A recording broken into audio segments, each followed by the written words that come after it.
All right, everybody, back with our second Cabral HouseCall of the weekend. Hopefully you tuned in yesterday. Appreciate that, as always, for your support of the show. If you haven't left a review yet, we, of course, would love that. And every single day, the new Cabral concept will be back. The goal is just to teach a little bit each day, not to overwhelm anybody, but share what's worked really over the last 25, 30 years of me working with clients and my team as well. My team does such an amazing job that I'm very fortunate to have them and be able to call them colleagues. All right, so we're going to dive right into the questions, all things wellness, weight loss, weight gain, anti-aging, high performance health, whatever you write in, it is non-censored and I answer it. It takes about 8 weeks to get your question read live, but of course you can get same-day answers at CabralSupportGroup.com. Feel free to ask a question right there. All right, Trisha's up next. Trisha says, "Hi, Dr. Cabral. I recently discovered your show about a year ago, and I'm so glad I did. You're a wealth of knowledge, and I appreciate you helping the community. I'm a 55-year-old female diagnosed with spinal stenosis and degenerative disc disease for the past 8 years or so. Basically, I'm in and out of a lot of pain. I stay in physical therapy and I try to stay active as possible. I hate taking over-the-counter pain meds, but at a time, Aleve is the only thing that will help me get through. My question is, what do you think about taking N-acetylcysteine supplementation to assist my liver? Any advice is appreciated. I eat a clean, whole food diet to assist with inflammation. I haven't tried your detox yet, but I have a 21-day. I take many of your vitamins. I love them. Thank you in advance." All right, Trisha, happy to help. So, all right, there's spinal stenosis and degenerative disc disease. Yeah, so I recommend physical therapy, strength training, of course, under supervision, and keeping the core strong. Then I'm also recommending stretching, flexibility, foam rolling, acupuncture. If you haven't tried acupuncture yet, once a week, you have to do at least 5 to 10 sessions, but should be able to feel some relief there as well. And then, of course, you're taking Aleve. I just did a show Friday that showed that bromelain, and I also use proteolytic enzymes, can be quite helpful for pain as well. So if you wanted to go down that path, you could use a product called Sinus and Immune Support. It contains 750 milligrams of NAC, which, yes, does support your liver and detoxification. It contains 200 milligrams of bromelain, which can support pain as well, and 100 milligrams of licorice root, which can give you that energy and antiviral as well. So you might want to start there, maybe 2 at breakfast, 2 at lunch, but of course I can't provide any medical advice, medical treatment plans, medical cures, medical diagnosis that could be helpful. All right, so just wanted to add that. And yes, if you are able to do the 21-day detox, that will greatly help with balancing healthy levels of inflammation. Keep sticking to that anti-inflammatory nutrition plan, getting in some brightly colored fruits and veggies, taking your smoothie every morning, hydrate, all of the good things. All right. Rachel's up next. Rachel says, "Dr. Cabral, no one talks about women with lean PCOS. Insulin resistance seems to be at the root and center of PCOS, but I've been tested and I don't have it. I'm around 20% body fat and very muscular.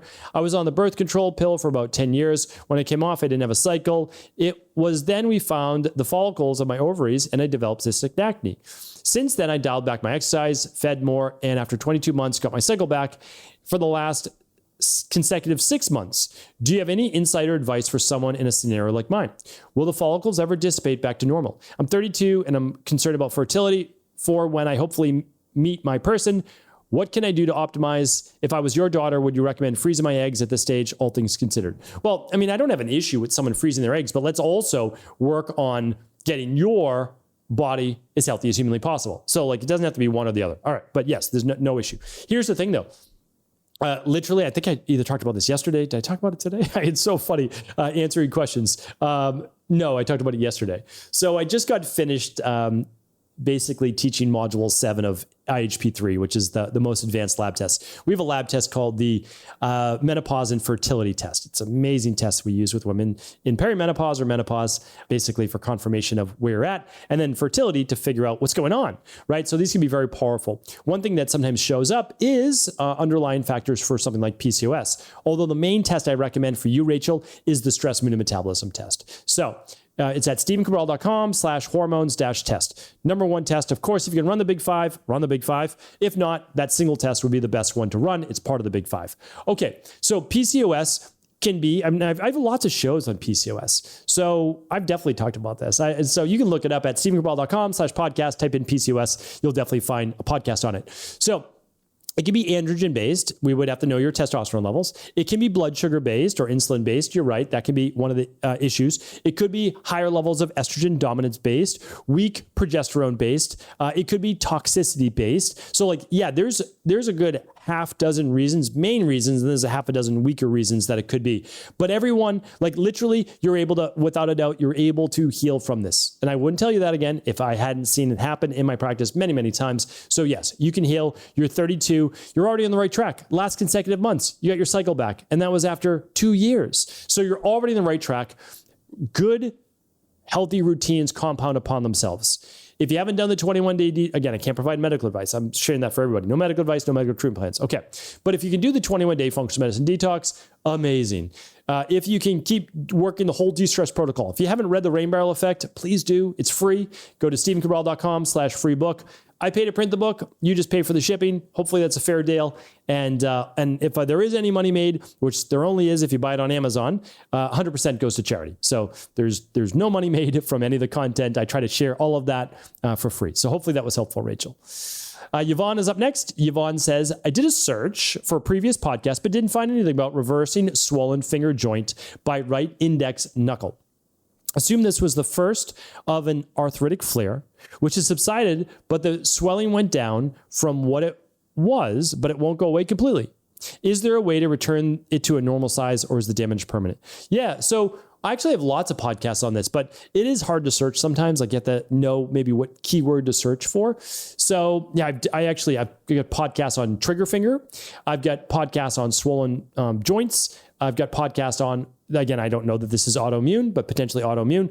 So the number one thing you could do is run the Big Five to look for gut issues, food sensitivities, heavy metals, low vitamins, low minerals, and high omega-6s to omega-3s. And then obviously hormone imbalances. But that'll tell you, because we don't know, is this a food sensitivity? Is this a gut-based issue? Is this heavy metals? We don't know. So anything is a stab in the dark. Now, so I definitely recommend the Big Five. If you're only able to run 2, that would be the starter kit called the Vitamin Tox Test. All of these, you can find everything that I talk about at stephencabral.com/shop. What else can I share with you? And then let's say you didn't want to do anything. Okay, well, let's do the 21-day functional medicine detox at stephencabral.com/detox. Then or at the same time, let's use proteolytic enzymes 2 upon waking, and at least just start there. And then 2 omega-3 soft gels a day. At least just start there, right? But I would love, I'm an underlying root cause kind of individual, because I want to find out what was causing this. And then if we can find out what was causing it, we can stop it, reverse it, improve it, and then it won't come back. So that's my overall philosophy, and that's how we help people in our practice. All right, Anonymous is up next. Anonymous says, hi, Dr. Brawl. Question about a 7-month-old baby. She's happy, eats and sleeps well, breastfed, just started some solids, no medical interventions, and in quotes, so we can all assume what that means as I'm holding my quotes, right? She struggles with congestion and her right eye has been irritated since birth. It's almost always watery and boogery.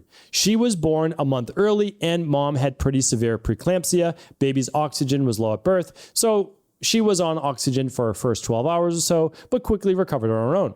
Wondering if there's something that can be done naturally for her breathing and eye.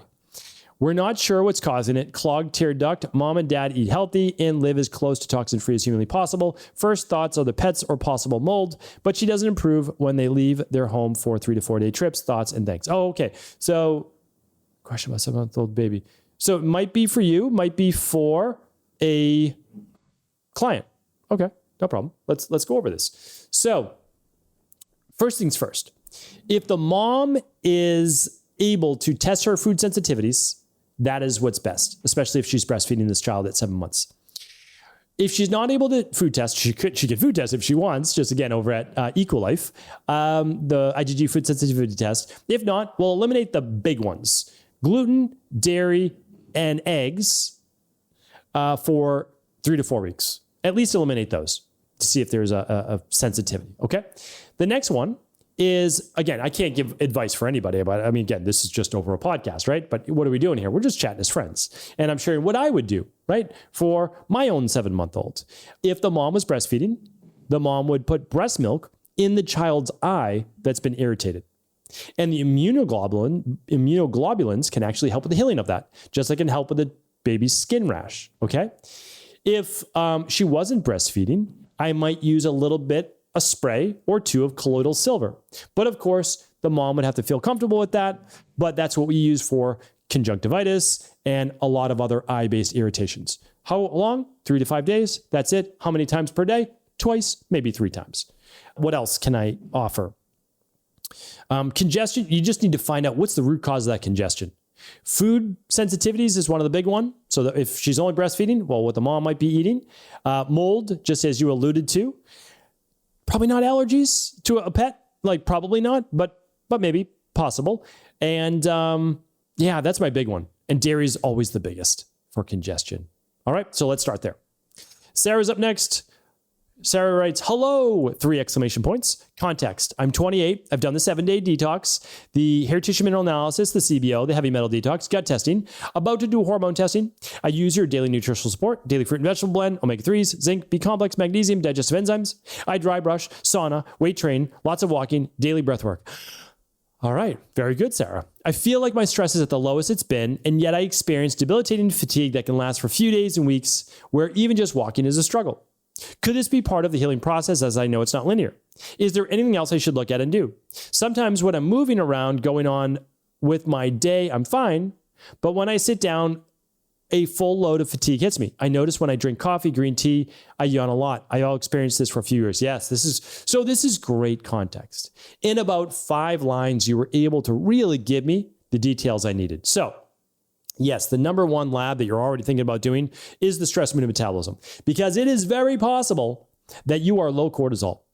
And that is why if you just get your body moving, you're okay, because you're artificially pushing cortisol into your bloodstream, right? You're artificially telling your hypothalamus and pituitary gland to tell those adrenals, the adrenal medulla, to produce what? To produce norepinephrine, right? To produce adrenaline. And then the adrenal cortex follows. It gets its signal to produce cortisol. So you're going and you feel good. And then all of a sudden you give yourself a break and then you're like, oh. And then the fatigue waves over you, just like you said. And you have no reason then to rebound with cortisol. This is something I see in my practice all the time. This is still an imbalance. It is called a low cortisol or low hypothalamic adrenal axis output. And all of this can be fixed. The other issue, though, could be, this is important, estrogen dominance. And so if these 1 or 2 weeks for you at 28 typically occur each and every month, about 7 to 10 days before your menstrual cycle begins, day 1 of menstruation, it could be estrogen dominance. So post-ovulation, before day 1 of menstruation, if it's consistently during that period of time, look for estrogen dominance. The nice thing is this. Any lab that you run through Equilife, you will get not only an explanation of your results from a certified integrative health practitioner or Equilife coach, but you'll also get a personalized plan for you. That's why, again, you can go elsewhere, you can get labs anywhere, but is it going to be able to explain your results to you, actually care about you as a human being, and give you a personalized plan? Usually not. So StephenCabral.com/hormones-test comes with all of that. You'll be able to find it there. As always, you can always just search for all of these things at StephenCabral.com/shop. Hopefully this was helpful, everybody. Truly appreciate you being a part of this global health community. Let's keep it going. Share the show with anybody you believe it can serve. All the back shows are at StephenCabral.com/podcast. On YouTube, follow along, subscribe every single day, putting out a new video, more day in the lives to come in the future as well. So that'll be fun. And tomorrow, of course, we get started the week and we get it started off right with our Mindset and Motivation Monday. Take care, everybody. Thanks so much for tuning into today's show. Before you go, don't forget to hit that subscribe button. I want to make sure that you're getting our daily content, not missing out on anything. Functional medicine, wellness, weight gain, weight loss, anti-aging, living longer, stronger, and all of the most cutting-edge research. And if there's any topics you want to hear, feel free to leave them in the comments below. Take care.